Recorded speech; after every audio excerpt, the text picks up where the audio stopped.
Everyone. My name is Senator Katie Hester from the state of Maryland, and I would like to welcome you to the Multi-State Work Group. And for those of you who are joining us the first time, the Multi-State Artificial Intelligence Policymaker Working Group is a bipartisan assembly of over 200 state lawmakers from more than 45 states, brought together by the Future of Privacy Forum. The group's primary aim is to foster shared understanding of emerging technologies and related policy issues. And we've been working for the past 2 years on responsible and innovative artificial intelligence policy. I'd like to acknowledge the members of the steering committee. These include Alaska Senator Shelley Hughes, California Privacy Protection Agency Deputy Director of Policy and Legislation Maureen Mahoney, myself, Minnesota Representative Steve Elkins and Kristen Bonner, Connecticut Senator James Maroney, Colorado Senator Robert Rodriguez, Florida Representative Fiona McFarland, New York Senator Kristen Gonzalez, Texas Representative Giovanni Capriglione, and Virginia Delegate Michelle Modano. So today's public feedback session, participants will present to the State Lawmakers Working Group in regards to 2 pieces of state legislation.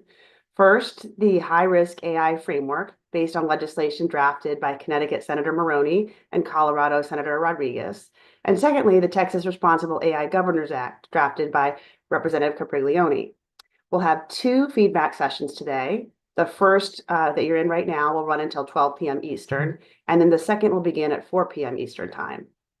In particular, we are interested in learning about specific policy concerns associated with particular provisions and language, recommended changes and revisions, and comparative analysis based on the similarities and differences between these draft bills. Speakers and individuals have been specifically selected by the chair to speak, including several members of the public who had previously submitted requests to participate, and they were selected by a lottery. I'd like to turn it over to John Verdi, Senior Vice President for Policy at Future of Privacy Forum, for a few opening remarks. John, over to you. Thank you, Senator. Thank you to all the lawmakers and all the staff who are here today. Thank you to our commenters who are here today.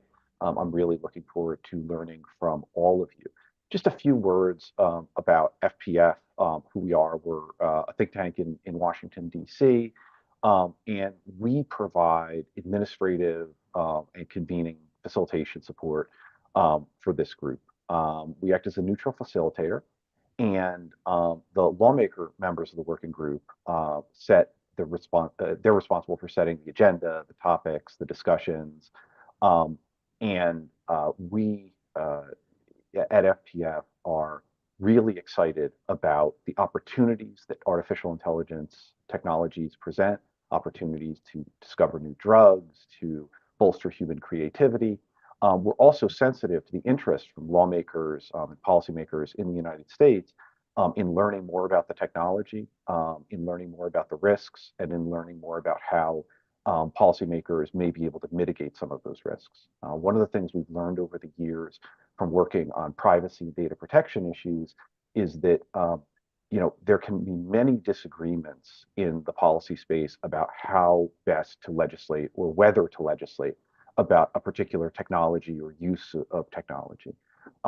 At the same time, we also know that individuals who use technology every day, companies who provide this technology, at the end of the day, often really want to see clear, standard rules around technology that make pragmatic sense and that work for them, for their organizations, and for their use of the technology.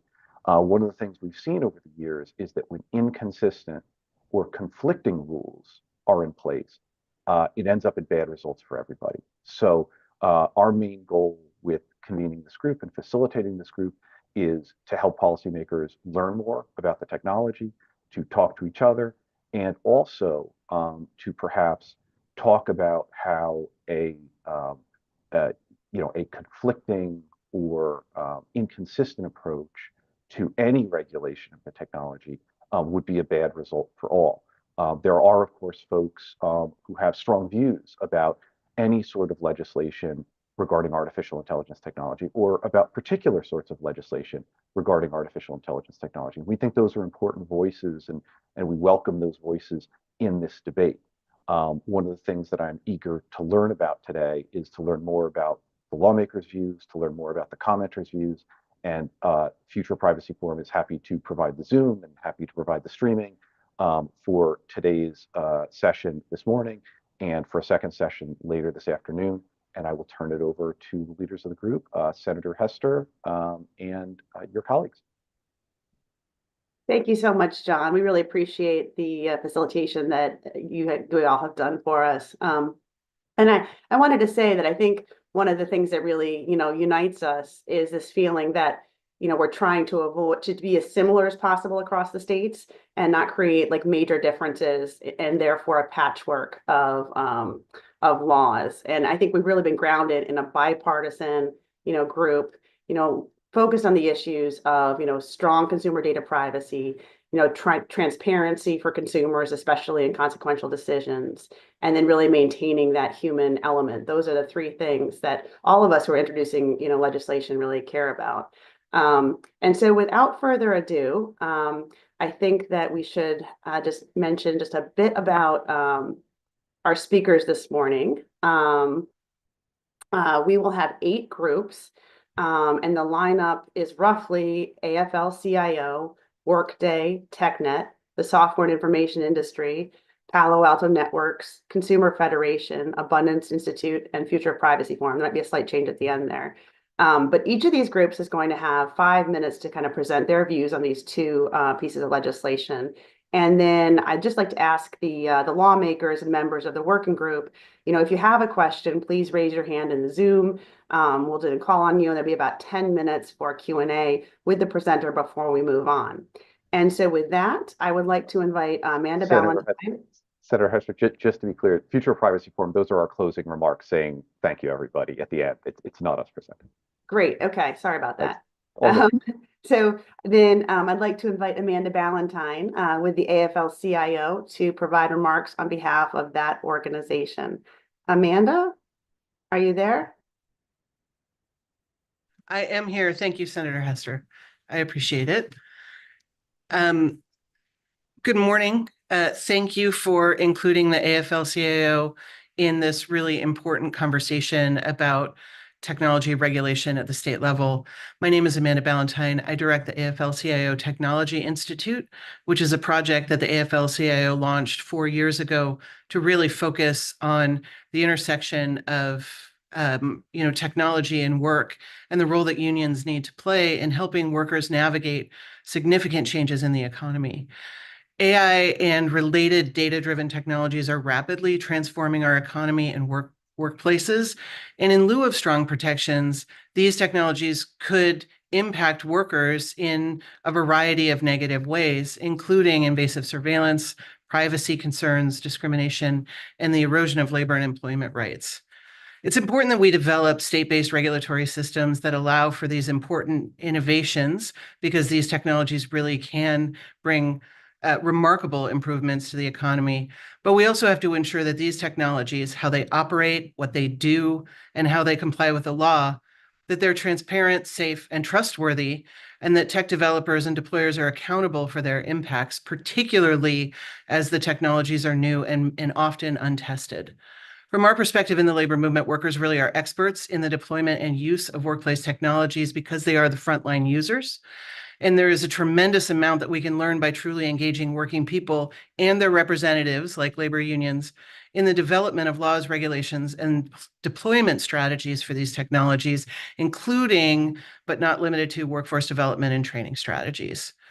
Failure to involve workers in a meaningful way will slow down the advancement of these new tools in a variety of important ways and could stymie efforts, significant efforts, and including in the public sector, to implement these technologies, causing costly and potentially really negative outcomes for working people and consumers. This year, this bipartisan group of legislators from 45 states has been working together on model legislation, including legislation that addresses bias and transparency to cover employment and several other important areas. And so we are really delighted to be here. I think that what we want to do is really provide a broad framework for how the labor movement thinks about these technologies and how they should be regulated. And there's a set of core principles that we look for in every bill that we look at, including the Texas bill and the Colorado bill, that includes advancing guardrails against harmful uses in the workplace, strengthening labor rights, and broadening opportunities for collective bargaining, because unions and collective bargaining are really a way to address the very diverse ways that these different types of technologies can impact the workplace.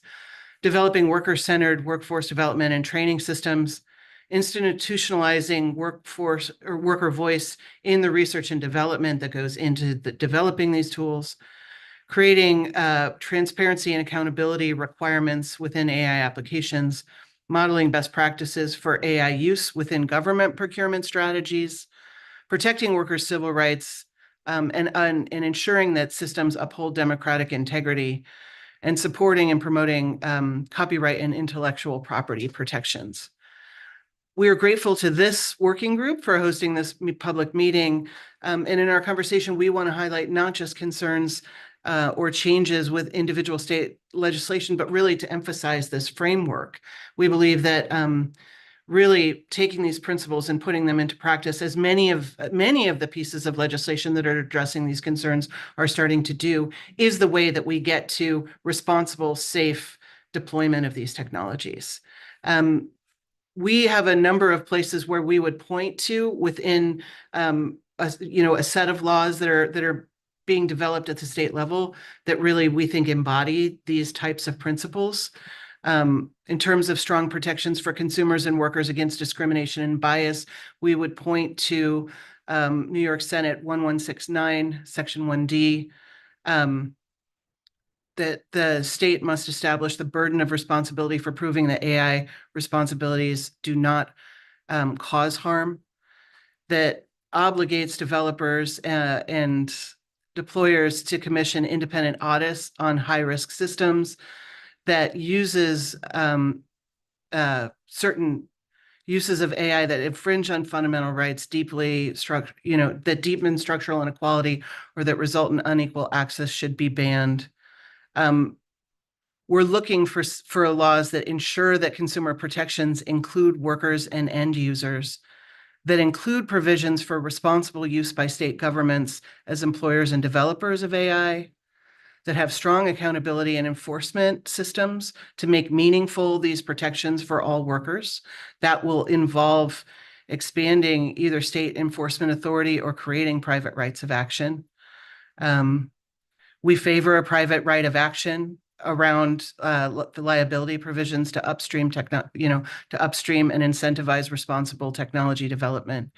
And we believe in mandatory consultation with workers, either through collective bargaining or through advisory committees that create a co-equal role for unions in the development of best practices for deploying these technologies. There are a number of bills that have these provisions. I mentioned at the beginning, New York S1169, Massachusetts SD 838, the FAIR Act. And we believe that both the bills in Texas and Connecticut should be strengthened to really embrace these principles. The last thing I'll say, and I'm happy to take questions, is that getting this right, getting the incentives in place that developers are really working hand in glove with deployers and also the end users who are often workers, is an essential strategy for making sure that this technology is developed and deployed in ways that complement an innovative, competitive economy. Failure to really, really engage stakeholders like working people in the process will result in a lot of frustration and upheaval, frankly, both in the workforce, but also in the legislative and regulatory process. We are happy at the AFL-CIO and through our state federations of labor to be an important sounding board and advocate at the state level to really help develop the sort of technical assistance and expertise to engage the labor movement fully. And, through our work, we have a number of important partnerships with private industry and with government to make sure that the systems we're developing to guide these, the legal and regulatory frameworks around these technologies is, a win-win-win for everyone. Thank you. Thank you very much, Amanda. I really appreciate you being here. And would you be willing to share your remarks with the committee so that we have a written record? Absolutely. Awesome. And just on behalf of the work that we're doing here in Maryland, absolutely happy to work with you to strengthen those key provisions. And would welcome, an offline conversation. No, we had one with Cody, but that I don't know if that came up or not. So we'll circle back. Okay. Thank you very much. You're welcome. I see that our chair, Senator James Maroney, has a question. Over to you, Senator. Hi, thanks, Senator Hester. Amanda, thank you for presenting. And yes, I'd appreciate if you could send along your written remarks especially with the specific bills you referenced. And so just going to the two pieces of legislation we asked people to comment on, right? I think you said it's important to include workers. I guess I'm just wondering, like in the Texas bill, right, the definition of consumer does exclude, right, an individual acting in a commercial or employment context. So I think that would say a consumer would not necessarily be a worker, versus the other proposed framework is just anyone who's a resident of the state. So that, to me, would imply that it includes workers in the bill. But that's, and actually, so that's one point I want to raise. But then the other thing, when you say in your core principles, advancing guardrails, I think it would be helpful if you could kind of enumerate what are the specific guardrails that you hope that we advance, and how are these two pieces of legislation lacking in those guardrails, or where do we get it right? I think in there that's what would be helpful. Thank you.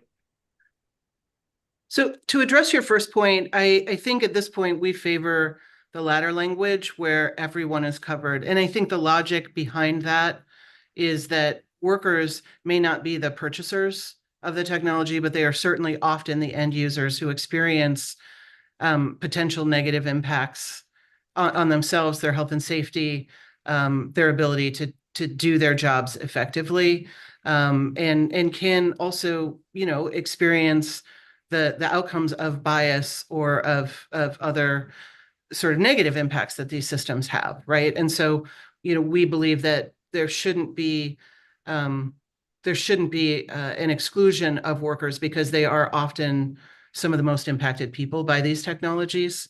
And similarly, we can really learn a lot from workers about how to do this right and how to, implement these technologies.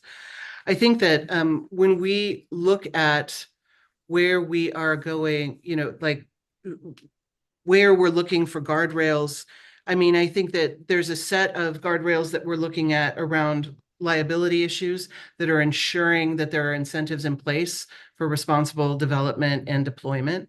And that's a conversation about either liability or ensuring that a state has adequate enforcement capacity, which I think includes not only developing the training necessary to do enforcement, but also really ensuring that those enforcement mechanisms are funded and that individual workers and regular people have the ability to really adjudicate their rights.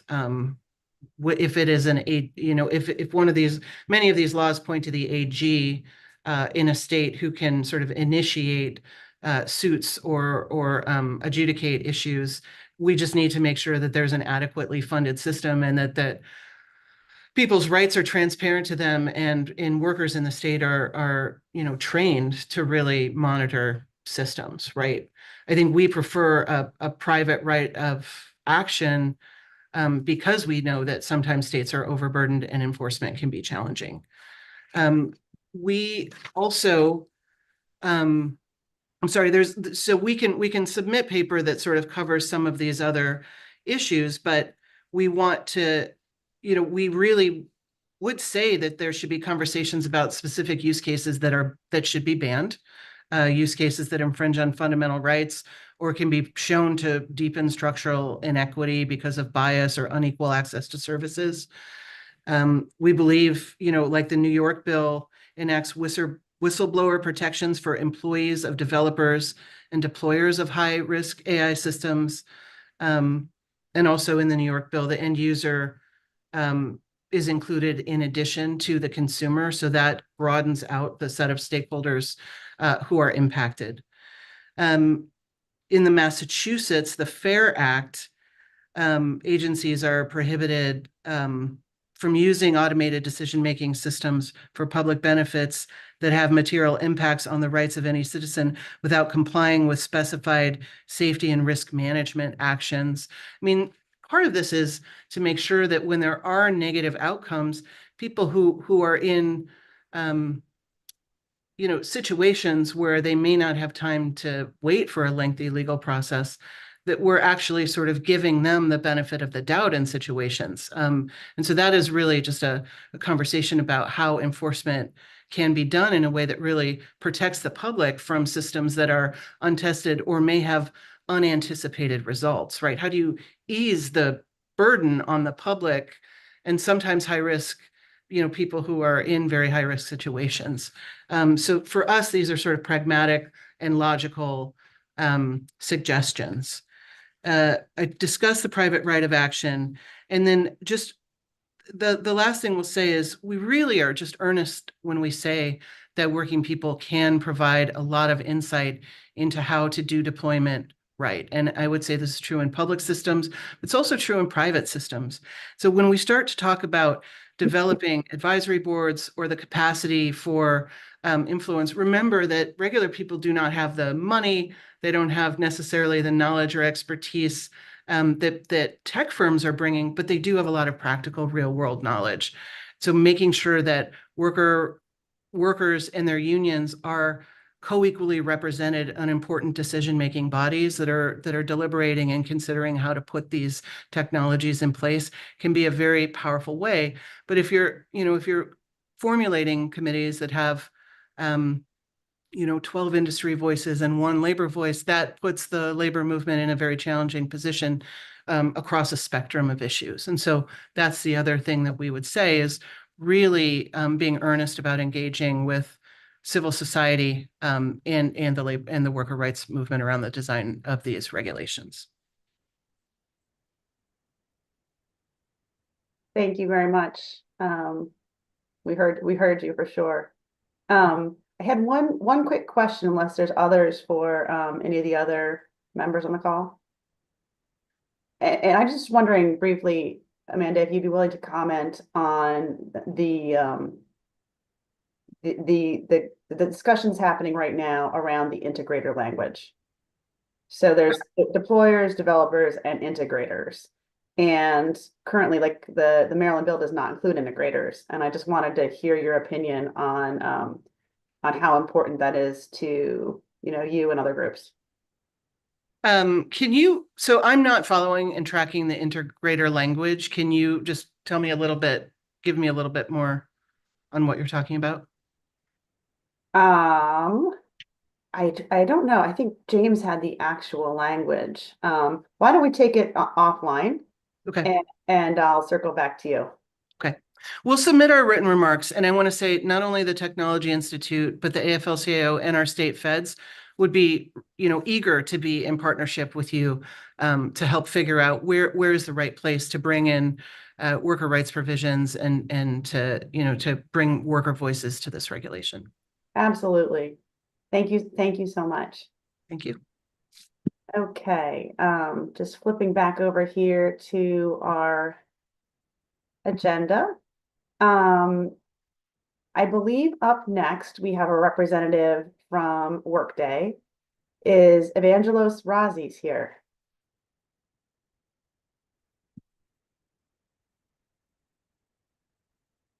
Let's give him just a few seconds to join.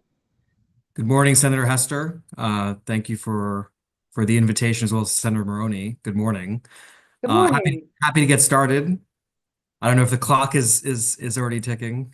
Yeah, please dive in. It took a second for you to pop on, but now that you're here, thank you so much, and we'd love to hear from you. Well, as you mentioned, my name is Evangelos Razis. I'm Senior Manager of Public Policy at Workday, where I lead the company's AI and data policy. For those who don't know us, Workday is a leading enterprise platform that helps organizations manage their most important assets, their people and their money. As a company, we've been innovating with AI for the past decade, and we understand that these technologies can unlock human potential and change the world of work for the better. We also know that people won't use AI tools they don't trust. Since 2019, we've supported smart guardrails on AI that avoid unintended consequences for consumers and have sought to be a constructive partner to lawmakers around the world, including many on this call. That is why Workday strongly supports the efforts of this bipartisan, multi-state working group. We advocate for guardrails that are risk-based, leverage workable accountability tools like impact assessments, clearly delineate responsibilities in the AI marketplace, and are harmonized across the states. Colorado's First in the Nation AI Act, as well as the Texas and multi-state bills that are up for discussion today, incorporate many of these elements. As you consider how to refine proposed AI safeguards, Workday has 3 key recommendations.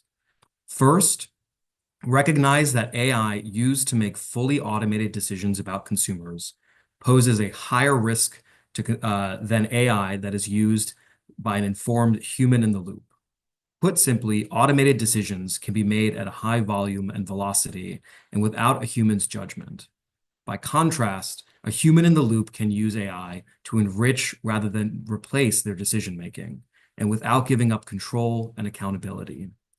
Several state proposals try to capture this distinction, focusing on AI whose output is a substantial factor in a consequential decision, although the bills define it in different ways. The Texas Responsible AI Governance Act, for example, or TRIGA, defines it to mean an output weighed more heavily than any other factor contributing to the consequential decision. The multi-state draft bill likewise recognizes scenarios where a human meaningfully considers AI outputs. Given the need for clear and consistent guardrails, we encourage lawmakers to adopt as straightforward language as possible. In our view, Virginia's HB 2094, sponsored by Delegate Maldonado, offers such definition, targeting AI in consequential decisions without human review, involvement, or intervention, or meaningful consideration by a human. Our second recommendation is to clearly define roles and responsibilities. Workday views responsible AI as a team sport. As we've learned in privacy and data security, rigorous technology governance is a partnership between software providers, the technology developers, and their customers, the technology deployers. This is also true for AI, where when AI is developed and used to make consequential decisions, such as hiring, both parties should take steps to manage potential risks. But for AI governance frameworks to be workable and effective, roles and responsibilities need to be clearly defined. If a vaguely defined term is codified into law, companies could be misclassified, leading to requirements that are beyond that company's control and visibility, and yielding unintended consequences for AI innovation. Likewise, if unnecessary or redundant roles are included in a framework, the result could be confusion, uneven compliance, or an unnecessarily broad regulation.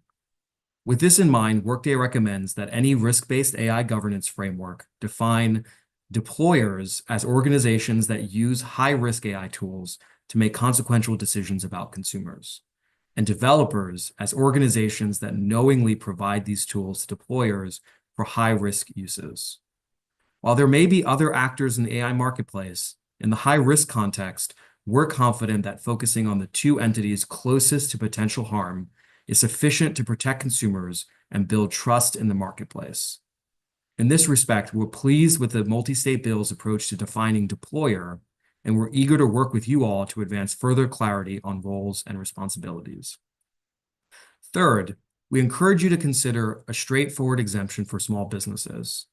We believe this can provide much needed certainty to AI startups and small businesses that benefit from AI adoption. TRIGA, for example, expressly excludes companies that meet the federal definition of a small business. In doing so, the bill avoids the pitfalls of complicated exemptions for small deployers and of approaches that enable deployers to contract out of their responsibilities to manage AI risks, which can create false assurance among consumers and is in tension with existing law. In conclusion, I want to thank Senator Hester Fry and Senator Maroney and the lawmakers of this working group for their leadership on AI governance. Workday is committed to being a constructive partner to you all as you move forward with robust but workable AI guardrails. I look forward to your questions. Thank you so much. It looks like our first question is from Senator Maroney. Hi, Evangelos. Thank you very much for your presentation. I just want to go back over a few things. So I was kind of workshopping the new definition of substantial factor in this draft, which had involved, I try to include some from the Colorado rulemaking around human involved decision making. So obviously we still need to work on that definition. But you point to the HB 2094 in Virginia has a good definition of substantial factor. Is that, or is it just of the process overall, right? Are we looking at the definition or changing consequential? I also was trying to workshop consequential decisions and new definitions to narrow and provide more clarity, but. Well, first, I would be remiss if I didn't thank you, Senator Maroney, for trying to tackle this distinction between fully automated decisions and human in the loop. We think it's an important one for understanding, truly high-risk systems from those that, humans can retain control and judgment over. In terms of, getting down to the details, I think we're quite happy with the Virginia definition. We think it provides a pretty clear-cut set of language. And in fact, I did not want to overcomplicate this because I know there's a lot of terms that tend to use, but the definition used in Virginia incorporates a concept called principal basis, which was actually taken from Biden administration's OMB AI memo, as well as several other documents. And we think that captures again, that distinction between fully automated decisions and those with a human in the loop, because no doubt there are situations where a human is sort of clicking through, for example, and may not be giving meaningful considerations. And we think that language in Virginia captures those sorts of scenarios. Great, thank you. And then looking forward to getting more input on more clearly defining the roles and responsibilities. Curious. Thoughts on, Texas sets out, in addition, they do the small business exemption, but they also have the regulatory sandbox. So if you have feedback on the regulatory sandbox, and then if you would send us feedback on the integrator, because I know we don't have a lot of time and other people are going to have questions for you, maybe besides me. So thank you so much. Yeah, of course. Well, on the sandbox, I think generally, very supportive on, providing companies the ability to understand, how the tools they're developing are using, sort of comply with existing law. I think that's always helpful from regulators.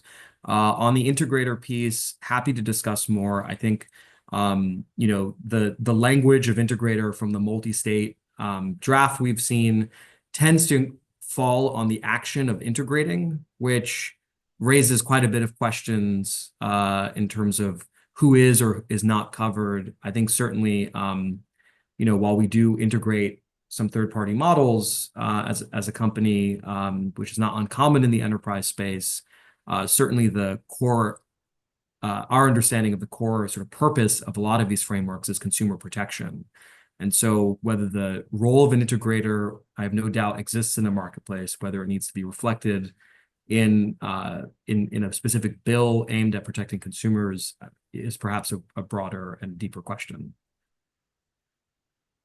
We've got about 5 minutes left, and if it's okay, I'd like to just ask one question about the small business exemption. My understanding is that the federal small business definition is 250 employees. And if you look at the state of Maryland, that would capture like 90 to 95% of the businesses in the state. We usually think of small businesses as more like 10 to 15. My question is, like, if these small businesses, are you thinking just both developers and deployers? Because if they're making a consequential decision and they're, company of 200 people, that could affect a lot of people's mortgages, their lending, their health, their benefits.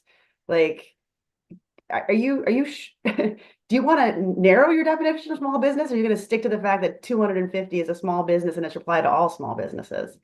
Well, Senator Hester, I think that's a great point. I think first off, we point to the Texas approach because it is clear cut, not necessarily because we think it should be at 250 or 200 or I think the clarity is perhaps, at least for as a company that is not a small business, is the most helpful, given that we've seen in many of the proposals, including in the Colorado AI Act, attempts to address the concerns of small deployers in ways that could be confusing or which open up new problems around AI risk management. For example, relying on a developer's impact assessment, which does not accord with a lot of the existing laws in employment or in terms of data protection. And as a company that's up one step up the value chain in terms of providing these tools, we understand that our impact assessment or risk management is not going to fully capture the risks once these tools are in the field. And so for us, it's about how do we try to square the circle of providing an outlet for startups and smaller businesses and provide them some clarity on this while avoiding some of the more complicated attempts to fix that issue to date. And so I hope I answered your question. I know that there is also quite a bit of existing law in terms of existing civil rights legislation, as well as consumer protection regulation that would continue to apply to small deployers. Okay. Yeah, that nuance was certainly helpful. And I guess as I think through the small businesses, putting them in the different buckets of developer, deployer, and integrator, like that would all be in thinking through, which ones are making the consequential decisions and how the law could apply or not would be super helpful. So I appreciate that response. Thank you very much. Yeah, of course. And I would mention that for us, certainly the deployer would be the one making the consequential decision, with the developer being the entity that provides the tool for the high risk use used by the deployer. Right. All right. Any other questions? Okay. Well, thank you so much. And just like we asked the previous participant, are you able to send your comments in writing so that we can log them in the record and use the good suggestions that you provided? It would be my pleasure, and thank you again. You're very welcome. Thank you. So I believe that brings us up to the representative from Technet. Is Christopher Gilrein here? We'll give them just a second to log on. Good afternoon. Good afternoon. I still can't see you, but I hear you now. There it is. There we go. Wonderful. Okay. Well, thank you so much for joining us today. I will turn it over to you to share your remarks on behalf of Technet. We appreciate it. Thank you, and I greatly appreciate the opportunity to address this panel. And frankly, thank you for the existence of this panel in general. For the first 6 months, maybe a year of my time at Technet, if you heard me testify, you may have heard me begin a lot of my testimony by saying, ultimately, we'd prefer a federal standard. At some point, that became an unintentional laugh line. And so over time, I pivoted to something along the lines of interoperability between state standards is of paramount importance. Now, that shift was informed directly by the leadership of many of the people behind this effort today. Many of the legislators on this call, leveraging the work done in scores of public hearings, task forces, and listening sessions, created a uniform set of consumer privacy rights and controller responsibilities, utilizing a set of key terms with predictable definitions across jurisdictions so that people can understand and exercise their rights and companies can comply without breaking the bank on compliance attorneys or living in fear of crushing frivolous litigation. I know that I'm preaching to the choir, as interoperability is one of the explicit goals of the multi-state working group, but it bears repeating that it is of utmost importance to industry that states that move forward on comprehensive AI legislation do so in a consistent and predictable manner. And we deeply, deeply appreciate this group's efforts on that front. as John Verdi said in the introduction, regulatory certainty is going to be a key element in ensuring that this industry is able to thrive and reach its potential to deliver the benefits that we believe and we anticipate it can deliver to your constituents. With regard to the proposed model legislation, in general, we ask that legislation focus on known risk and tailor remedies appropriately. Specifically, we are concerned that the inclusion of general purpose AI in a few sections trends away from that approach, as does any kind of use of more general terminology throughout the definitions. We want to avoid overburdening industry with onerous requirements or forcing the disclosure of proprietary information. Specifically, similar to the discussions that we had around data privacy, we want to avoid mandating the reporting of information that has limited value to the public as consumers, but creates burdensome requirements or trade secret concerns for consumers or for companies. We want to look at the model bill holistically and think about the volume, frequency, and specificity of the required disclosures throughout, and determine if they are serving the public and if they are reasonable based on the inherent risk involved. We want to also generally leverage existing laws and frameworks and avoid layering over and creating more confusion. For instance, we want to reference existing anti-discrimination laws. We want to align obligations with existing risk management frameworks like those from NIST. And we want to avoid layering new and potentially not complementary consumer rights over the rights that we already have via existing data privacy laws. And to accomplish this, the definitions are going to be crucial, right?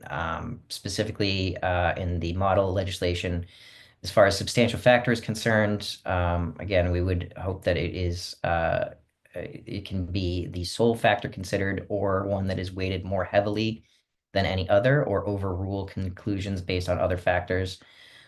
Similarly to other speakers, we are also considering Virginia and taking a look at that.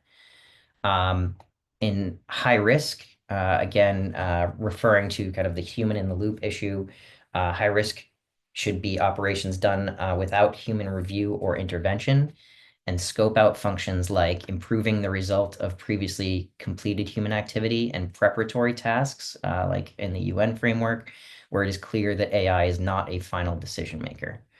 In terms of consequential decisions, we want to continue to refine the categories. We appreciate the specificity that has been applied to some of the use cases in terms of employment. We'd like to see similar specificity as it relates to financial and healthcare sectors. Additionally, in this model that we received, there are education and lodging sections that are new, so we're going to need to review that. With my remaining time, I'd just like to put in a quick plug for the inclusion of workforce development initiatives in any comprehensive state legislation. The states that are going to lead on applied AI and best spread the benefits of these revolutionary technologies to their constituents will be those that develop a robust, diverse, and prepared workforce. That means investing in computer science and K through 12, upskilling, reskilling, and continuing education. We'd encourage you to look to the proposals in last year's version of Connecticut SB 2, some of which are already being implemented. Look at the New York Empire AI Act and watch for initiatives coming out of the Massachusetts AI Hub and others. I'm sure that there are other examples outside of the Northeast, but those are the ones that are in my region.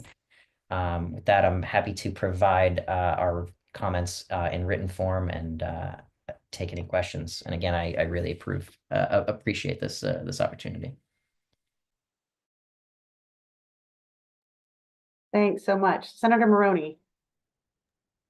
Hey, Chris, nice to see you. So with the disclosure requirements, I mean, they're similar between the two bills, right? Between the Texas bill and the other kind of Colorado, Connecticut, whatever, just the mashup, the other proposed framework. Do you have specific recommendations of things that you don't feel need to be included? Or could you send those along? Yeah, I'd Um, be happy to send those in writing. I think in general it is kind of the confluence of a lot of the different sections kind of adding up.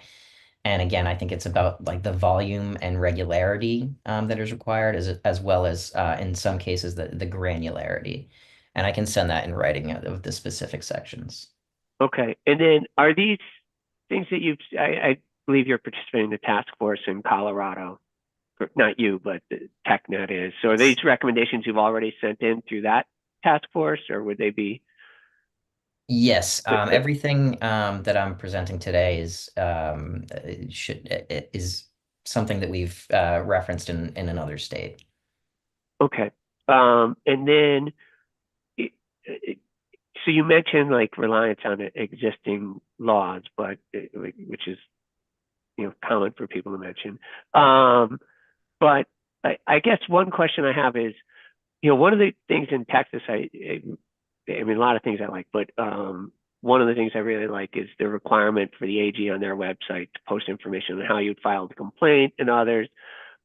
Is that an area where you would recommend in other states if we were to do that to also show how people can access existing, file their complaints through existing venues? But then the other issue is if transparency is key, because if you don't know that AI is being used to make the decision and there's no explainability of how the decision is being made, you don't know if there was bias in that decision, or you wouldn't know to access your existing rights. So I think that transparency is really a key part of this, as well as, making sure that we're not taking away any existing rights and informing people of how to access their existing rights.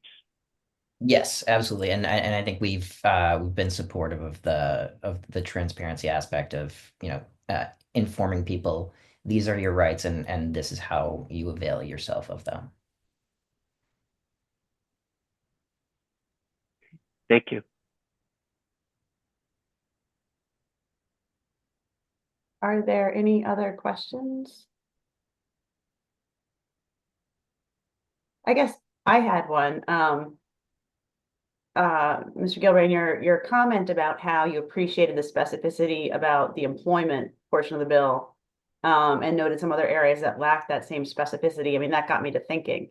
Have you seen, like, in the healthcare space or the other spaces, articulation of how this would apply in those cases?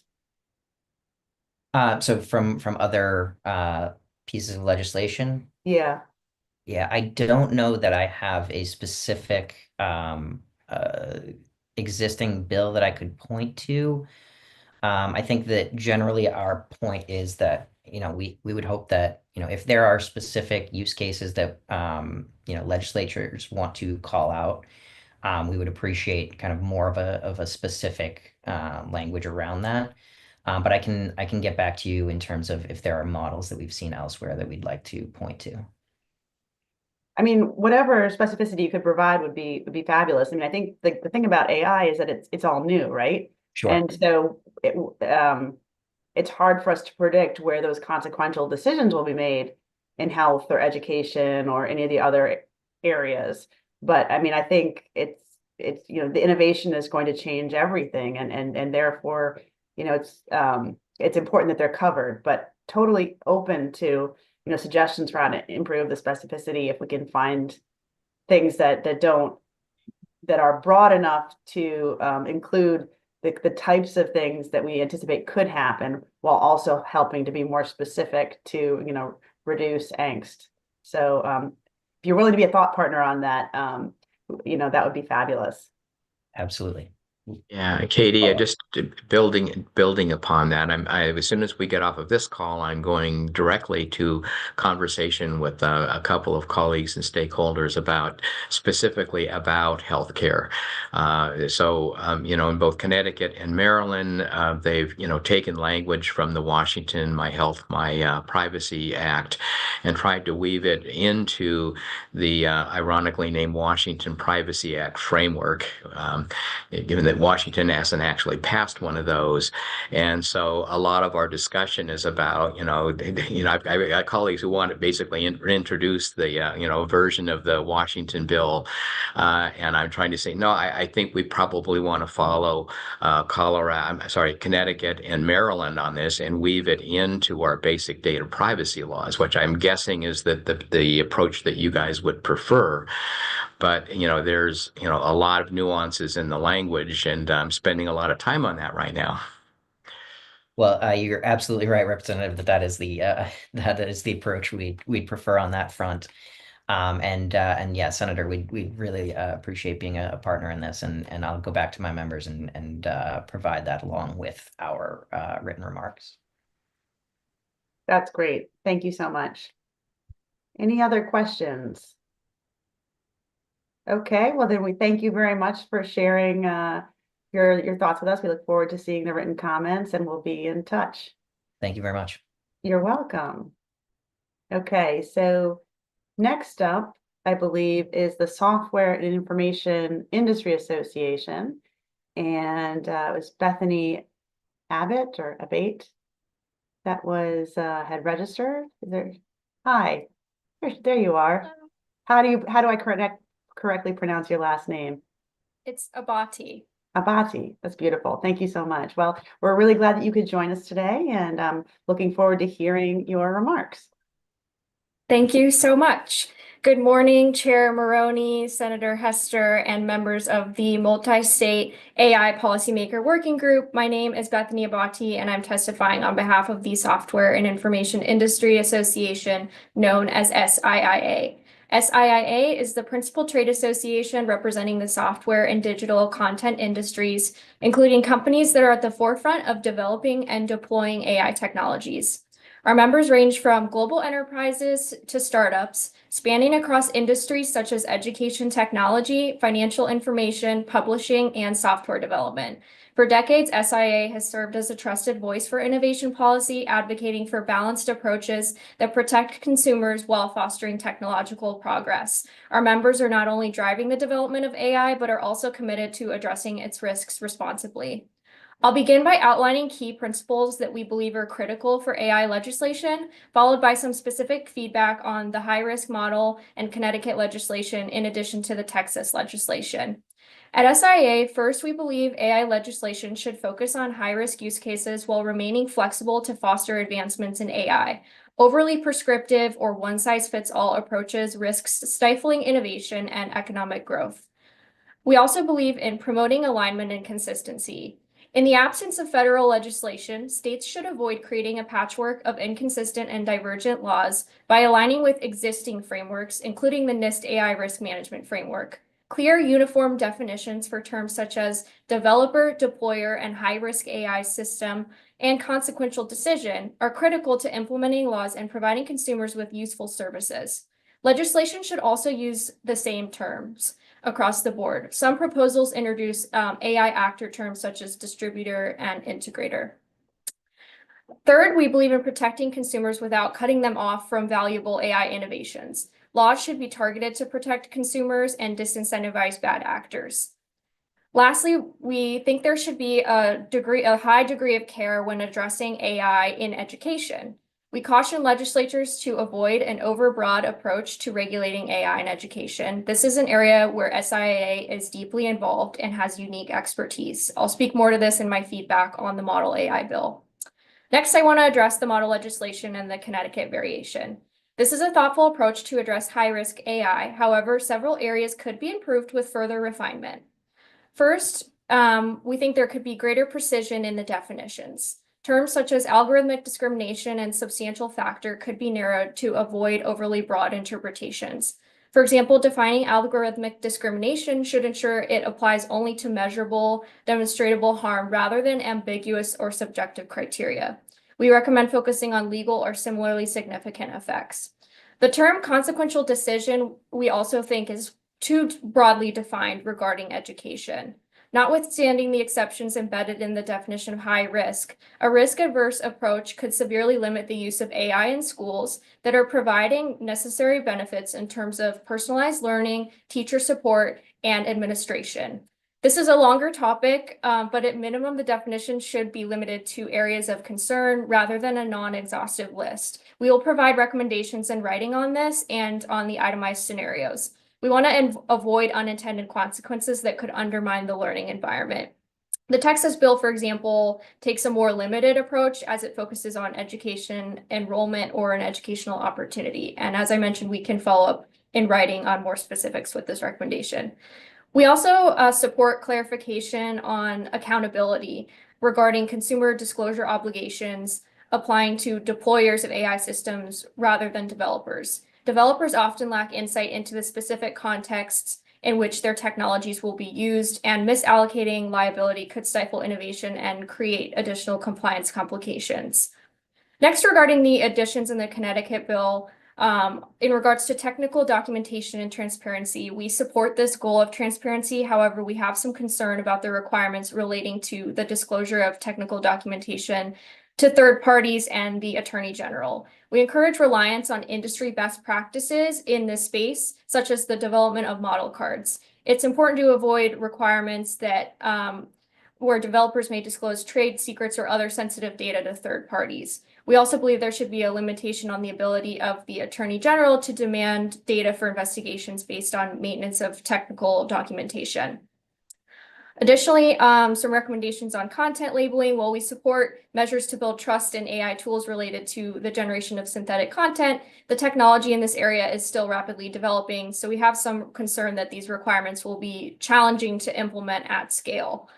I have a little bit of feedback on the Texas Responsible AI Governance Act as well that I wanted to raise.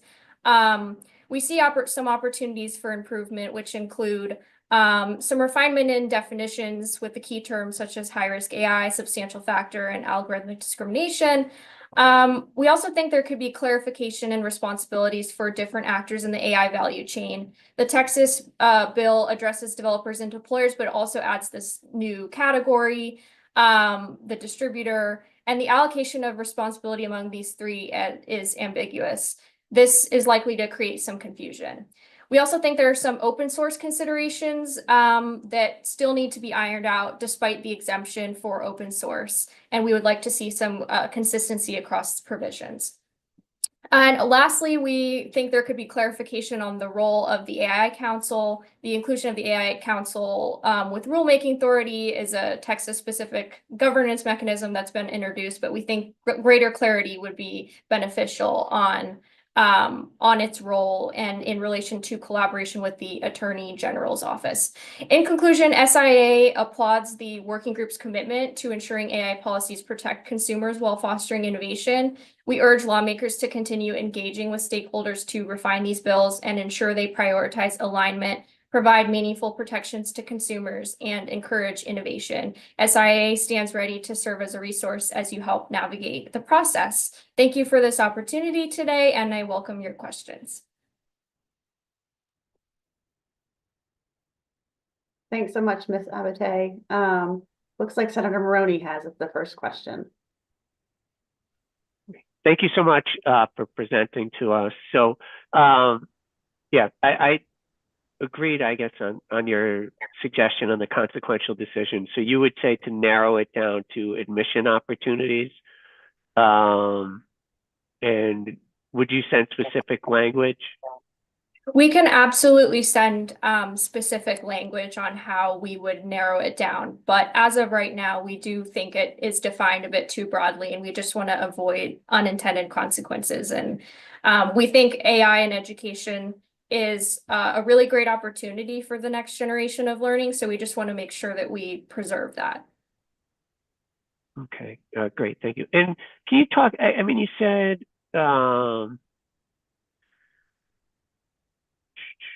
let's see, so consequential decisions, where's my other question? Allocation of responsibility. Okay, that was from the Texas. The recommendations, I guess, on disclosure and the content, is that section 5, I guess, of the bill? Is that where you had concerns? I can follow up with writing and get back to you. I don't have the specific section of the bill in front of me, but I'm happy to follow up directly with. Just because that piece was it's already law from Utah that had gone in effect, the disclosures when you're using AI, and it was part of the past Colorado bill. So, but again, we're trying to see if we need to clarify things. Specific recommendations would be helpful. Great. Happy to pass those along. Okay, thank you. And then, yeah, any other specific recommendations you have on the definitions, like the substantial factor? I'm looking at, and I know we introduced the integrator term, which we're still trying to work through in consequential decisions. Specific recommendations are always appreciated. Absolutely. Thank you. And we're happy to pass on specific language. Oh, and actually, the other thing is looking through, the open source exemption. I know they have it in Texas, the open source exemption. I was looking over that this morning and just figuring out how we integrate it. We do have that somewhat in ours, but I guess if you have recommendations on the language that would be helpful, that would be great. Yeah, so I mentioned, that there could be further clarification in that bill, even though there is an exemption. I guess where there's still some confusion is the exemption only applies to open models that are not used as substantial factors in consequential decisions. And given the nature of open source, it's not necessarily clear how a developer of an open source model could prevent their model from being used in consequential decisions. So that is a point of clarification in the Texas bill that we're looking at, but happy to provide that for other legislation where it may be helpful as well. Yeah, that would be appreciated. Thank you. Yeah. I have a couple of questions. First, just following up about the conversation around small business. I don't know if your industry association represents both small and larger business, but do you have any ideas of how we could navigate some kind of semi exemption for small business? Like maybe that they were exempt from the deployer requirements, but they still had to be sectioned to the subject, for the requirements of the developer section. Like, have you guys thought at all about how to navigate the small business issue? Yeah, that is a fair concern, and I think that's something that SIA is continuing to evaluate. I think a few of the previous speakers had some interesting and some good points on the importance of the small business piece. I'd like to take some time to further connect with some of our members and our colleagues before giving any specific recommendations on that, but I do think that's an area where we can collaborate further. Okay, I'd really welcome, something that was, narrowly tailored, but tried to address that concern. My second question was about the trade secret exemption. Our office is getting, asks about, should there be a trade secret exemption? And of course, AI is evolving so rapidly, so we don't want to give away people's secrets. But at the same time, there's a fear that a poorly drafted trade secret exemption could carve out like everybody, right? Everybody's got trade secrets. Do you have any advice on how we navigate that issue? That is, you raise again a really great issue, and as I mentioned in my remarks, we want to avoid requirements where developers, may be put in situations where trade secrets or other sensitive data are, disclosed to third parties. I can follow up again with, maybe some specific language to try and mitigate that concern that you're navigating. I know that this is one of the more complicated areas that folks are evaluating when it comes to AI. And so again, I'd like to connect with some of our colleagues and experts in this area before providing you with any specifics. Okay, well, if you're happy to help like offline, that would be fabulous. Thank you so much. Yeah. And Are there- Katie, Yeah, Yes. just on that. I mean, I think the approach that I've been thinking of since I've got part of the Texas small business definition in my act is basically an exemption to the exemption. I mean, the vast majority of small businesses don't engage in data brokering or profiling. And so I think I've got language that I'm probably going to strengthen that says if you're a small business is defined by the Small Business Administration, you're exempt unless you're engaged in the process in the business of brokering data or profiling data. That's a good idea, Rep. Elkins. So as you work on that definition, please share with us. Okay, so I think at this point I'm going to turn it over to Rep. Elkins to chair the rest of the hour from Minnesota. And thank you so much for joining us. And over to you now, Chair Elkins. Thank you. I think our next speaker is from Palo Alto Networks. And James, I don't know who that is. You gave me the list of the organizations, but not the presenters. But I assume the person from Palo Alto Networks knows who they are. Yes, I do. Hello, sir. Can you all hear me all right? Yes. Senator Hester, pleasure to see you again. So my name's Thomas MacLellan. I head up government affairs and strategy for Palo Alto Networks. We are the world's leading cybersecurity provider. We provide cybersecurity services to most critical infrastructure around the US and internationally. We work very closely with the federal department, all the various federal departments, including the Department of Defense. Work very closely with state and local governments, as well as banks and critical infrastructure, water, dams, and so forth. And so we've got a fairly unique view on the role of artificial intelligence and legislation. And so offer some comments. And I also want to recognize Representative Capriglione, who I heard his voice earlier today. Good to hear again, sir. So for us, AI and automation are central to Palo Alto Networks' mission. As the global cybersecurity leader, we see firsthand how AI amplifies both the scale and speed of attack for threat actors, as well as revolutionizing threat detection and network defense. At Palo Alto, we leverage AI to identify and analyze up to 5.4 billion new security events and block up to 30.9 billion attacks every single day. That also includes about 8.9 new zero-day attacks that have never been seen before. That's an incredible scale of attacks just to keep pace with. The bottom line is that AI makes security data actionable for network defenders, giving them real-time visibility across their digital enterprises and the ability to prevent, detect, and respond to cybersecurity attacks quickly. Palo Alto firmly believes that AI-driven cybersecurity is vital to protecting privacy, enhancing national security, and safeguarding our digital way of life.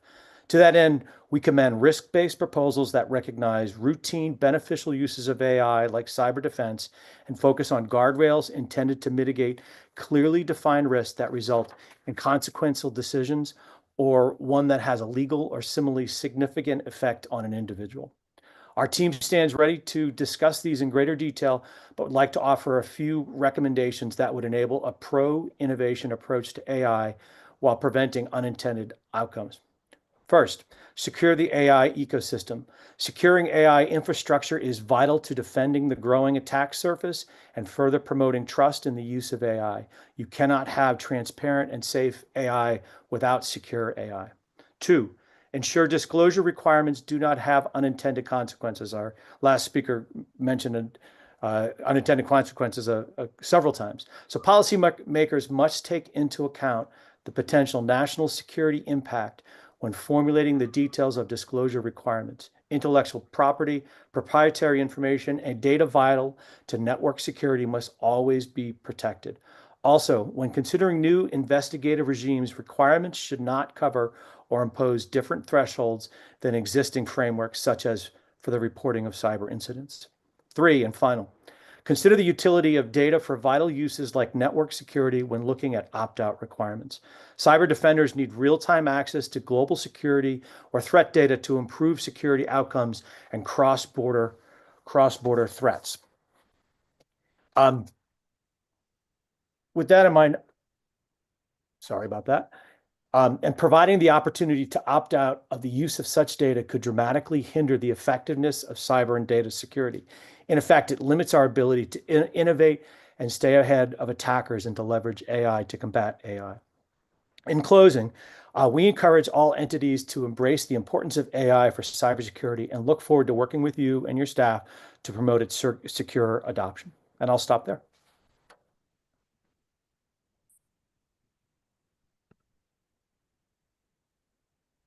Any questions, anyone? You're getting off easy, Thomas. I'll take it. Yeah, but yeah, make sure you send us a copy of your Yes. presentation notes so that we can. I have a question, Oh, Steve. yeah, James. So, okay. So, Thomas, you said, with shouldn't have the different thresholds than existing, I guess, data breach. So what are you thinking would be a threshold for when you'd have to report to the AG?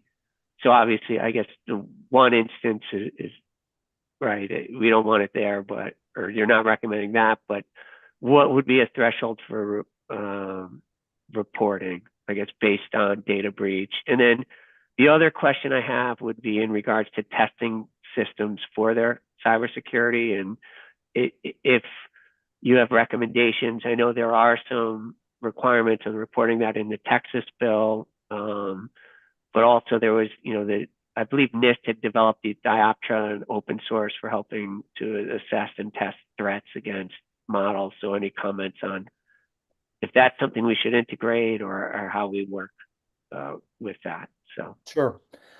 In terms of the threshold for reporting requirements, Senator, why don't I get back to you with some written recommendations? I don't want to just throw something off the top of my head because I believe there are some good extant models that I kind of define that I think in a much clearer way than I can do here. okay. With respect to assessing the threats, one of the things that we focus on here at Palo Alto is the growth and expansion of attack surface. So attack surface is everything that touches the public-facing internet. And what we have found through our threat research is that the attackers are using AI more to identify vulnerabilities of extant vulnerabilities of systems on the attack surface, things that are out there. So as a baseline, one of the things that we can do, obviously AI systems are built on data, is to do attack surface management assessments of these big AI systems just to identify what are some of the vulnerabilities that they may not know about. So for example, we do this, our tool is called Expanse. We'll actually go into an organization and we don't actually need their approval to do this. It's all public information. We will go out to the public internet. We will look at what IP addresses, what things are connected within those organizations to the internet that they may not know that they do it. And typically we'll do this for large organizations and they'll say a number and we'll come back and identify sometimes up to 2/3 more things that are connected. And what it means is that you can't protect what you can't see. And so in the instance of these AI systems, these big data systems, what's getting in there just needs to be constantly identified and make sure that it's what you want going in and they're not vulnerabilities, because you can easily subvert AI systems by putting in bad data. Okay. Katie's got a question. Thank you very much, and good to see you, Tom. So I was just curious if you'd looked at the Virginia bill. They have in the definition section, they have a definition for high-risk intelligence system, and they specifically exclude anti-fraud technology, anti-malware technology, antivirus technology, AI video games, calculators, cybersecurity technology, and so forth. And it would be great if you could look at the Virginia bill and come back to us and see if that avoids, like if we exempt those specific types of technology, does that mitigate the unintended consequences, or are you thinking that there might be unintended consequences from non-cybersecurity technology? Does that make sense? Yeah, so the exclusion, I will have to go back in and look at the Virginia, at the language, the specific language, and I will get back to you on that, Senator. That's great. Uh, I mean, our basic Washington Privacy Act bills already do include an exemption for yeah, this activity. As to both the Texas yes, and exactly. our framework. So I guess then my question is, right, if we're excluding the technology itself, are you worried about unintended consequences in cybersecurity for non-cybersecurity type companies? Does that make sense? If there's an exclusion, does that somehow spill over into a non-cybersecurity company? No. Just are you concerned about unintended consequences around cybersecurity that do not apply like to cybersecurity technology? So like if we exclude the cybersecurity technology, are there other vulnerabilities I still need to worry about? That is my question. If you exclude cybersecurity, are there other vulnerabilities that we need to worry about? Related, if we exclude the cybersecurity technology itself, are there other vulnerabilities that unintended consequences for a company that the disclosure might somehow you might be concerned about? Or is it just with the cybersecurity technology itself? We can take it offline. Yeah, that sounds pretty granular and That's what I thought. Okay. Yeah. So I did not get off easy on the questions, by the way. I've got a lot of homework to do. Like Senator Maroney's laughing at me. I will absolutely get back to you. Those are all pretty very specific questions that I would just need to get a better answer for you. Yeah, that's fine. But we will, in Maryland, we will include the same cybersecurity exemption. So as long as we do that, I'm hoping we're good. From a high level, our perspective thus far has been, that it is good. Okay. Thanks so much for your testimony. Appreciate it. Thank you. Great, thank you. Our next presenter is Ben Winters from the Consumer Federation. Ben, are you here? Ooh, let's see, is Ben here? I'm not sure. I don't think I'm seeing Ben.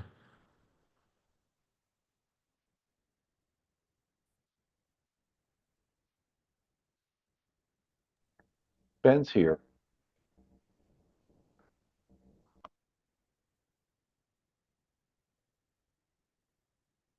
He may have been here earlier. I'm not seeing him on the participants list right now. Hi, There he is. Okay. how's it going? Sorry, I don't know why it took so long to actually load back up. I was in the rejoining purgatory for a minute. Can you hear me all right? Yes, we can hear you. Awesome. Thanks to Rep. Elkins, Senator Maroney, Senator Hester, and everyone on the committee for allowing me to speak today. I am Ben Winters. I'm the Director of AI and Privacy at the Consumer Federation of America. For anyone not familiar, CFA is an association of nonprofit consumer organizations established in the 60s to advance consumer interest through research, advocacy, and education. We have over 250 members, both across the country and state and local, both agencies and advocacy groups. We govern it through our board of directors. Starting this year, we're beginning a concerted focus on the way privacy and AI need strong regulation to protect consumers and enable meaningful information. My main concerns when we're talking about these types of bills are the sort of deep opacity of both the existence of a tool in an important decision, i.e. the hiring, insurance, et cetera, but critically, the type of information that people need to make an informed choice or bring a lawsuit under an existing, civil rights framework, consumer protection framework, fill in the blank. The degree of transparency needs to facilitate good disparate impact enforcement and can't lower the bar there. The second concern is the acceptance of an overcomplication of this technology. People can and must be given the opportunity to make informed decisions, and companies need to be able to be responsible to consumers. And we, need to be really careful not to, have a perversion of what innovation means. Innovation can really start with fair and clear rules for all. And then lastly, overall, the concerns would be the not enough clarity of responsibility. There's too much ability to rebut presumptions in all these bills and too much hand-holding companies for using the technology. And I'm worried about individuals getting lost in all of this. So the main points I want to focus on that are sort of across most of the bills is that they're a really promising structure. Sort of all of them are really impressive. I've been doing this for a while, and I really appreciate all the work that you have done here. But I guess the main thing that goes across is that the public needs more information than set up in these frameworks, right? There's some good disclosure requirements that are supposed to go to the attorneys general upon request, for example, but very limited information that would be given to the public that would allow people in civil society, for example, to analyze and hold folks accountable. Relatedly, the enforcement needs improvement. The gold standard would obviously be a private right of action, but there would also be important to direct the Attorney General in your state to create an enforcement division related to privacy and AI if it doesn't already exist, as well as devote resources to it. We're seeing that in the Texas AG right now, where we're seeing good privacy enforcement. And one thing that's different with them than others is that they have a privacy division with resources and money and attorneys that do it. So now it's easier said than done with what a lot of states are strapped with. Another thing, the Texas bill that we're talking about today does this well, but there should be a category of technology that can be banned and prohibited. You know, the EU AI Act has this, the UN framework. There's a lot of frameworks that just illustrate there are certain things, whether those be social scoring, it doesn't have to be a really large category of it, but we need to be able to have a category of things that are fully restricted. The rebuttable presumptions and affirmative defenses have too low of a bar. The strong language is more important than synchronizing at this point. There are a lot of disparate both privacy and AI laws, and there has to be a higher standard for them. And then what I want to touch on a little bit more in detail is two things that came up a lot today. The human in the loop is not enough to get exemptions, and we're talking about substantial factors. We're talking about making a full decision by itself. But that is a really low bar. It makes it really easy for businesses to sort of just say, yeah, we have a person that is looking at it, and therefore it is not fully automated, and therefore we should be good. And then the last part is the small business exemption. Clear rules should make it safer and add a higher bar for everyone. Without that, it's a lot easier for businesses with more resources to create this governance structure and move forward with responsibly while, the small businesses, will not be able to. Some feedback that I wanted to touch on, especially as the sole consumer rights advocate during this morning session, is the human in the loop versus fully automated decision is not enough of a clear distinction. The requirements should include when it's a factor at all. One example of the New York AI Act that Senator Gonzalez introduced a few weeks ago. They talk about substantial factor is a factor that assists in making a consequential decision or capable of altering the outcome of the consequential decision, includes but not limited to recommendation used as a basis in whole or in part to make a consequential decision. So I'll send that along, but I really think that type of language is necessary, and that it really overcomplicates things to get into like the nitty-gritty of several paragraphs of what decision is exactly tied to what decision and how much of a factor it is and all of that. And then lastly, some feedback that I heard from earlier. I think Senator Hester is totally right about the small business exemption using the federal standard being way too high. There's very few states among yours that have a different, percentage of companies that will have less than 2 to 50 employers. The other thing, what I want to mention to Representative Elkins is you mentioned a little bit about the small businesses, and most of them are not being data brokers or doing really, bad things with their data. Totally agree. I think one thing that I've always said about this type of bill is that the less that company is using people's data, the less that company is, putting on, like, they should still have the obligations, but they will have less obligations, it'll be less of a lift, right? If it's just like, okay, we are only processing XYZ information, and, filling out the impact assessment will not be as big of a lift. And then I think lastly, I just want to touch on like compliance is a part of this game, obviously, but avoiding it cannot be the priority. I recommend, these groups like this have a lot more consumer and civil rights and labor voices in them, and that the trade secret standard should not be followed too aggressively and to end up taking over this bill. I think one thing that I keep on touching on is that I'm scared of whether it be developers or deployers or integrators or wherever we want to touch on that, is really easy to just say, yeah, it's a trade secret, or yeah, it's not the whole substantial factor in a decision. We have a human in the loop. And then that's like way too easy of it. And then this bill that you spend so much time putting on it gets a lot less protected for folks. So yeah, I will make sure that you have my contact information and my notes and slides that I talked about here. But thanks again, and very happy to answer questions. Yeah. Thank you. I'll start off a question here, or just a comment. So, and the small business issue, which is an important one for us to get right. My impression is that I think that most small businesses, unless they're a small business that is actually in the business of profiling, brokering, et cetera, is probably going to be using AI for different use cases as a service, rather than developing themselves. And so the controls really are going to be, or ought to be, with the developers and the deployers. That's the way that most small businesses will be using artificial intelligence. Definitely. And I think that dovetails with the fact that I think for the companies, for example, most small businesses may just hire someone like Workday or something, right? And Exactly. use that, Yeah. put it on Indeed, put it on LinkedIn, fill in the blank, right? Yeah. Obviously there are Workday technology or companies Salesforce that or Mhm. exactly. But at the same time, there has to be, whether it is worked out in the contract between the deployers and the developers to, apportion responsibility, that makes sense. But I think that across the board, having that exemption, does not actually add that much responsibility on the small businesses while running the risk of not having that transparency accountability for the situations in which small businesses, or smallish businesses, 100-person tech nonprofit tech startup that doesn't have the reportable income yet, that makes them not a small business. Like, I think that the risk of not having the accountability mechanisms from them is worse than having relatively limited obligations for small businesses that use other big tech stuff. No, I think I agree with you that small businesses that are in this business need to be covered. Yeah, totally. Thanks. James has a question.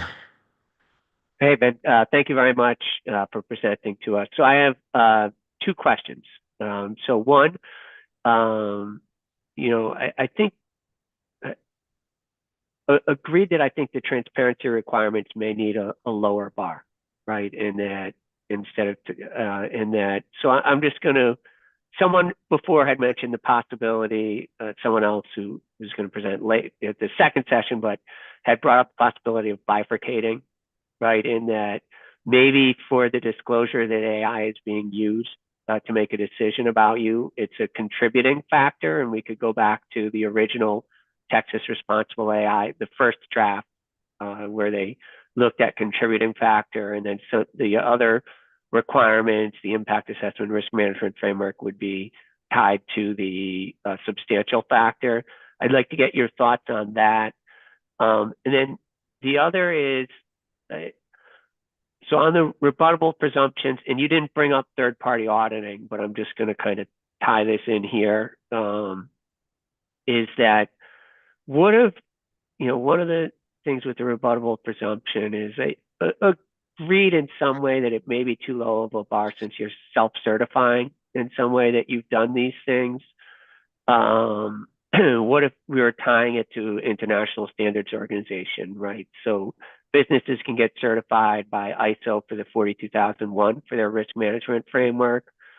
So that's one of the thoughts that I had was to, and again, our goal is not to be punitive. We want people doing the right thing. And so I think if you could have an independent party certifying you're doing the right thing, but then going to the independent audits, the other issue is, I don't know if the industry is there yet, right? The independent auditing industry. And until the standards are developed, which ISO is in the process of developing those standards, I also, you don't want people to be able to pay someone to say that they're doing the right thing when you're not sure if they're held to any standards to do that. So, and I blabbed a little bit. So just summarize thoughts on bifurcating and then tying rebuttable presumption to some kind of a standards organization?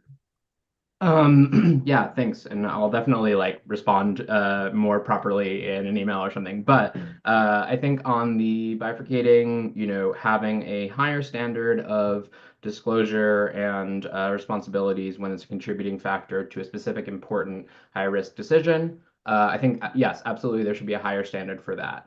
I don't know necessarily if I buy how much of a how much like what's the trade-off of allowing it that disclosure requirement to just be across the board for other decisions that are not necessarily high risk. I think that like again, and not to be a broken record, but I think it might actually be a relatively low bar to disclose the key factors about your system. And I think that there are other even parts of the Colorado Privacy Act and the California Privacy Rights Act will require some degree of disclosure across the board. But I think that's totally fine to have higher standards when there is a high risk decision being made. On the second part about tying it to standards, I think that is a great idea in theory, and I think in practice it gets a little bit risky because I think I forgot exactly which bill, and I'll follow up on this, but one of them included like including the AI risk management framework from NIST and other recognized framework. And so if we're talking about that, we're talking about the OECD guidelines or something like that, right? A lot of those are written so vaguely that it's really hard to get meaningful, concepts of them actually complying with those standards, whatever that means. I think the RMF, for example, is a little bit more specific, and they could do that. And so maybe we could talk about right now, like in the future, at this point, what standards should actually meet that obligation. But I'm like open to that conversation. I don't think that's a bad idea.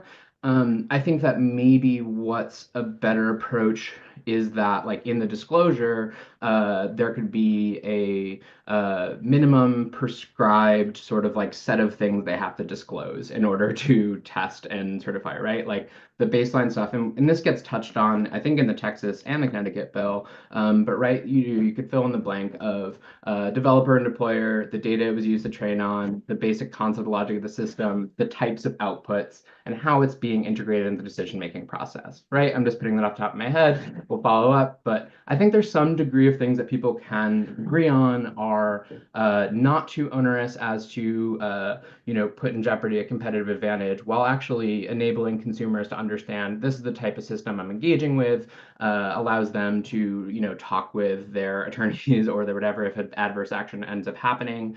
That sort of ends up getting it while not, it shouldn't really damage these companies by saying, yeah, we're doing this bill and we took this data from, fill in the blank. Right? Like to a certain extent, competitive advantage is really important, but companies have to be able to, disclose stuff. We see that model replicated in a lot of other industries where some sort of disclosure is necessary, and companies are still doing quite all right. So yeah, I'm happy to have that conversation more about exactly what those standards could be or what the prescription should be there. But I think totally it's on the right track there and agree in theory. I just a couple of comments myself, just putting my old IT hat back on. One of my favorite sayings from those days was one of the great things about standards is that there are so many to choose from. And if you don't like any of the ones that exist today, just wait a couple of weeks, there'll be a new one that you might like better. So I would never make a reference to a specific standard of any kind anywhere in any technology legislation except possibly as an example, because as soon as you start writing specific standards into your legislation itself, it's going to change, and then you're going to have to go back and rewrite that part of your legislation every year. A second comment would be that I would never write into a bill something allowing for third-party assessments. So I was around back in the early 2000s when Sarbanes-Oxley was passed. I thought Sarbanes-Oxley was cool because there were specific requirements written into the statute saying you have to know the chain of command or the flow of your financial data so that you could attest to it as to its accuracy. And as soon as Sarbanes-Oxley passed, there immediately sprung up a cottage industry of consultants that would tell you how to interpret the act. And there was an immediate race to the bottom because every company was hiring the consultant who told them that they had the least amount of work to do. And it ended up, these consultants' opinions about what Sarbanes-Oxley required totally gutted the act in most cases. So I'd be very cautious about any kind of a third-party assessment process because the exact same thing would happen. You would immediately get people telling you, "Oh, I know what that law says, but you don't really have to do that." Yeah, and if I may, I think that's why I'm really, stressing the specific prescriptive minimum requirements of what they have to disclose. We see this actually pretty well done in the OMB 2410 memo for federal government agencies, but that can be ported over to private industry quite well. Yeah.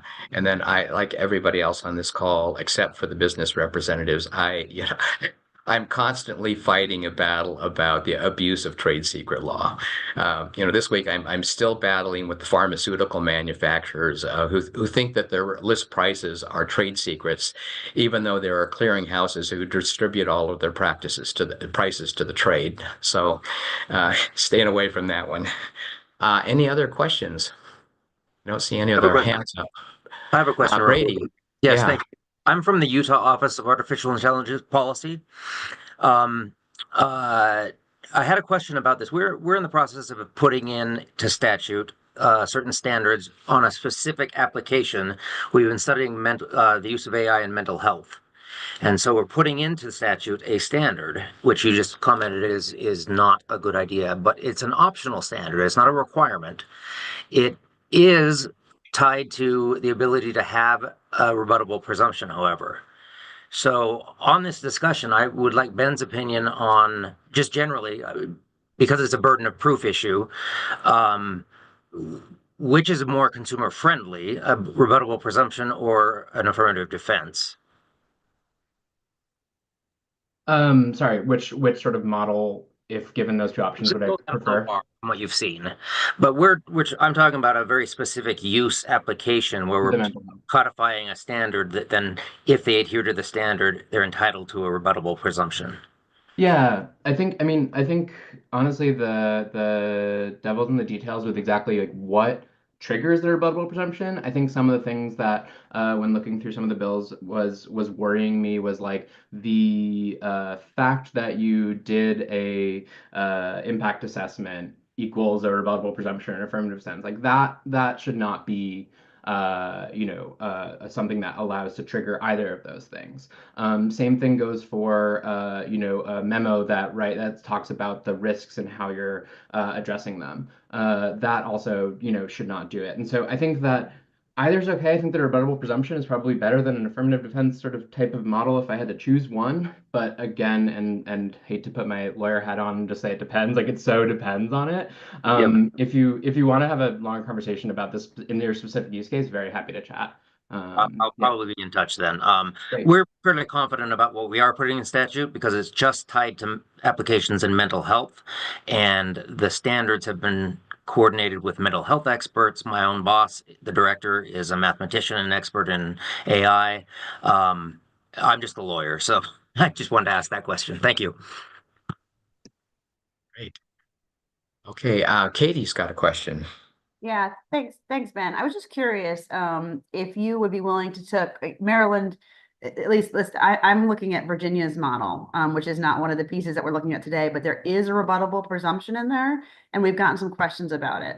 So if you would be willing to look at, I sent it to you by email, if you'd be willing to look at that part of the Virginia bill and let us know what you think about it, that would be good. Yeah. And I think there was I'm very happy to do that. Please send it over. And just to respond to the question about what part of the OMB memo, the obligations that rights and safety impacting AI have to do. And unfortunately, the new White House has taken down all links to the memo, but I have the content somewhere on my computer, and I'll send the exact text to you later on. That's great. I'm going to text you my email now. Thanks so much. Lovely. Thanks so much. Okay, seeing no other question, we have our last presenter is Neil Chilson from the Abundance Institute. Is Neil here?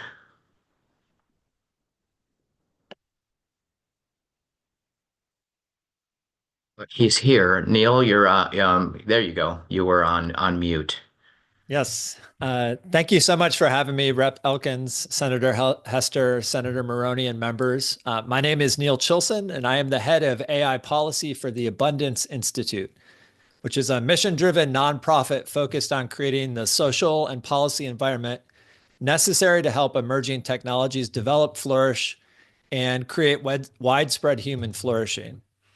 I'm a computer scientist and a lawyer. I'm also a former regulator. I advised a commissioner and an acting chairman at the Federal Trade Commission and was the chief technologist of that agency. During that time, I participated in every major technology-related consumer protection proceeding at that agency, including many that dealt with the kinds of issues that are motivating bills like Triaga and the Connecticut bill and many of the others. One of the things we did at the Abundance Institute, we've created this process called AI legislative red teaming. Probably a lot of you are familiar with red teaming. It's this cybersecurity idea where a group of motivated testers try to compromise, misuse, and break a product or service. And we thought this was a useful model for legislation. And so what we did for the Triaga early draft was we gathered a group of data scientists, lawyers, policy analysts, and technical experts from industry, trade organizations, nonprofits, and academia, and we assigned them specific roles to play, such as, say, the state AG or the CIO of a large company who's going to implement AI, or a competitor in the AI model development space. And we gamed out how you might use or misuse various provisions of language in that particular draft bill. Based on that process, we produced a report which we shared with the sponsors of that bill, including Rep. Capriglione, and we'd be happy to collaborate with anyone who's listening to run a similar process for AI legislation that you have under consideration. More generally on the bills that we have here, you know, the latest advancements in computing technology, which I think advanced computing technology, which are pretty colloquially known as artificial intelligence, are super exciting. They're already saving lives. They're changing how people work and play. But AI and computing technology more generally is a general purpose technology. Artificial intelligence is almost as general as computation itself. In some ways, you can just think of AI as the most cutting edge version of computation. And so regulating AI is an effort that can be nearly as broad as regulating computing, which means we have to be very careful about how we do it. And it makes your job really hard. It should go without saying that predicting how this general purpose technology will be deployed is super difficult to anticipate. There was a time when the leading computer science companies in the world thought that nobody would want a computer in their home. And now they're not just in our home, they're in our pockets. And so it's very difficult to figure out how to approach this problem. The US's default approach has made it the most successful tech economy in the world. And that default approach has been that people can build and try new products and services in the market, and sometimes deploying solutions, computing solutions to problems that no one even knew that they had. The key measure for AI legislation then is whether it addresses known harms and how it enables the US to maintain its lead in this tremendous general purpose technology. So on the bills that are in front of us, 3 quick topics I want to touch on. First, the importance of clear definitions. The current definition framework of these bills sort of flips the regulatory scheme for software in the US a bit on its head. So by defining AI and high-risk AI systems very broadly, and then cutting out many of the current types of software through exclusions, that means that future areas of software development will by default not fit into those carve-outs. And so we run into the same problem that Rep. Elkins raised about standards, where there'll be new developments and new applications that we'll have to add into the law later if we don't want them to fall under this system. Number 2, The open source provisions in, and this was mentioned earlier, in the Triaga draft as introduced are inadequate right now, in part because they hinge on how the model is deployed, which is not under the control of the open source developer. And I cannot emphasize how important it is right now for US leadership and national security to get open source policy right. Last week, China released a major AI model called DeepSeek R1. It performs comparably to the cutting edge US closed models. And again, it's open source. Everybody wants to build on this. And yet this model has CCP censorship just built right into it. It is not the type of model that we would produce or want to use in the US, but it's the type of model that people will build on, and state legislation can do very little to stop that. What we do need is for the US to be competitive and the world leader in open source. And law should not require open source AI developers in the US to make promises that are impossible for them to deliver on. This will just cede the entire open source landscape to the Chinese models, which again, won't be affected by US state regulation. And then finally, one final point that was already raised earlier. The Texas Artificial Intelligence Council, in the current draft, has very broad authority. We think that authority should be, its rulemaking authority should be focused primarily on the procedural requirements to comply with the law. And more generally, we think that the closer that the regulation is to the nexus of harm and benefit, the better these types of harms and benefits can be weighed, and the clearer the path is for companies to helpful compliance. And so the practical upshot here is that the law will better protect consumers and enable creative development if they focus primarily on the deployers who interact with consumers and let the responsibilities flow upstream to other providers through contractual arrangements from those deployers. I think this is actually a point of agreement with the previous speaker, Ben Winters. And so I think there's probably room to improve the bills on this dimension. Thanks so much for the opportunity, and I look forward to your questions. Thank you. And I should say that I consider myself an abundant. I am a big fan of Jennifer Polka and have already pre-ordered Ezra Klein's book. So awesome. Questions for Neil? Yeah, I mean, my general impression about, AI writ large is that the core technologies are neutral. It's all about how you train them is where the biases and the dangers really come in. And that's not, as you say, that's not really under the control of especially an open source, framework developer. Yeah. James has a question.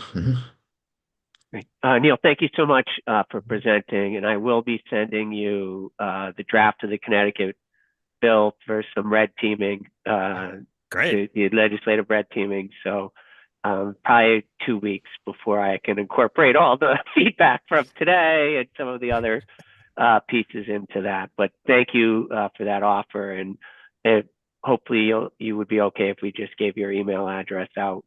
Contact information to any members of the group who also wanted to red team their legislation. Absolutely. Agreed that we should be looking more at use cases, right, than technology. And so that's why, how do you have specific recommendations on the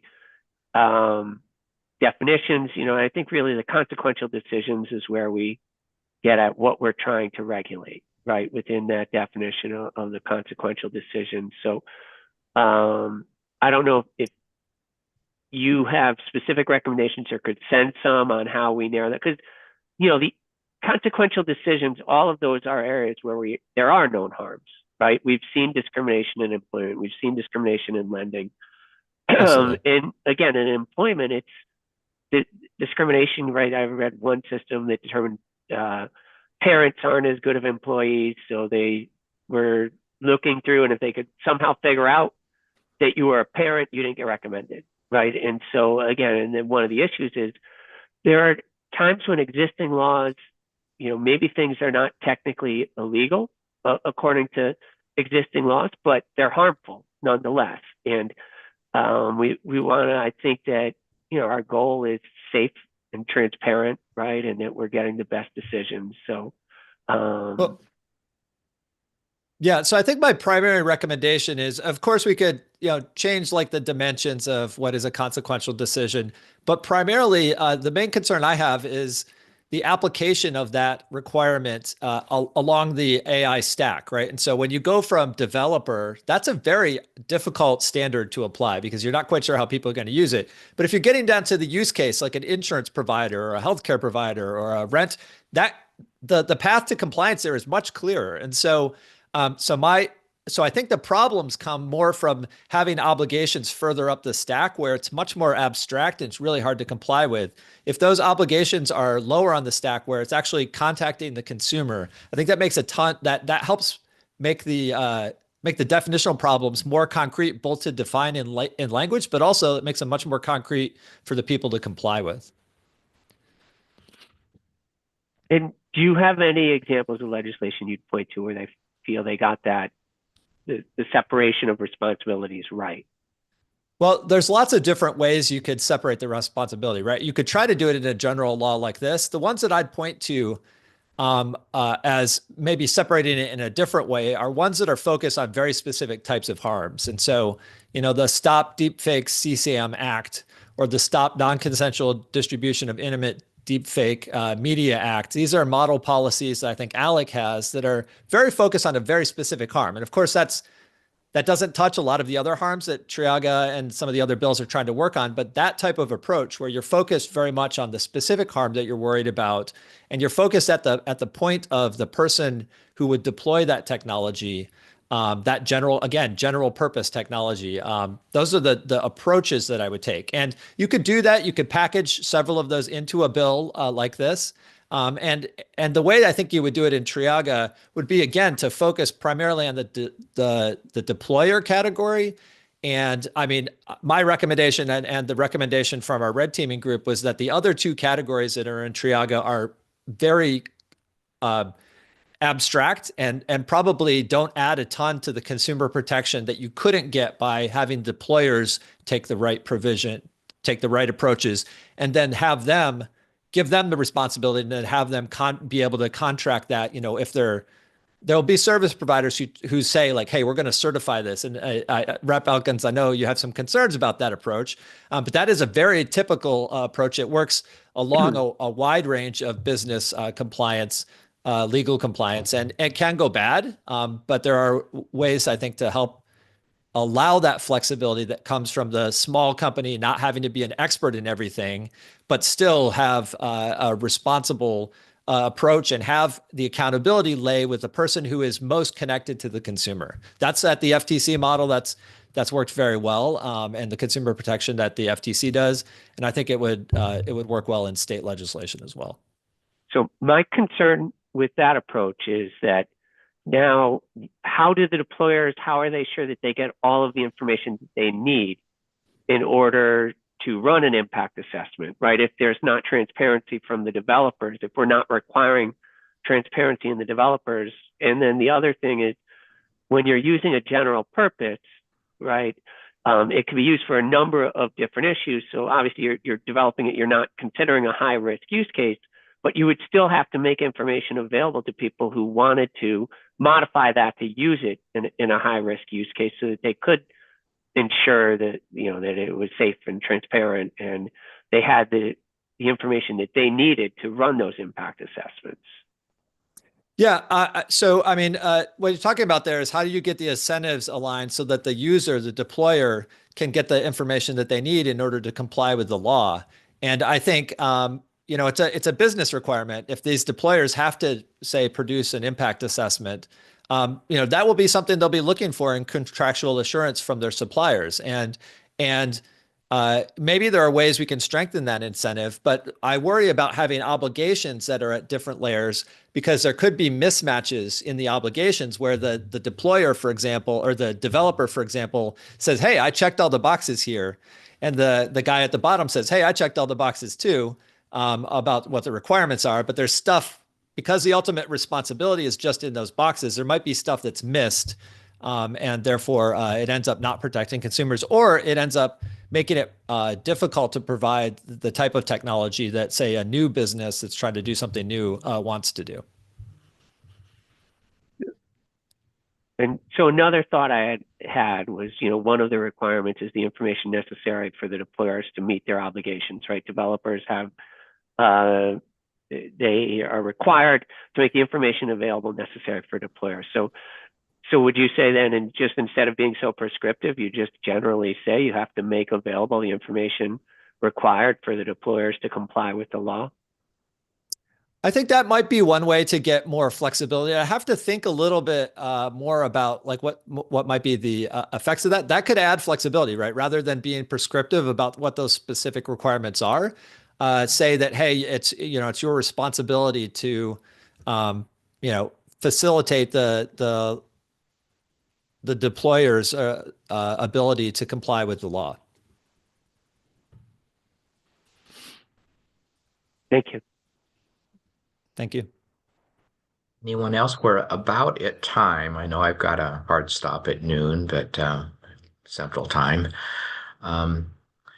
If there aren't any other questions, I'd like to thank all of the presenters today for presenting. This was a fascinating discussion we've had. And of course, also thank the staff at Future Privacy Forum for facilitating all of this for us.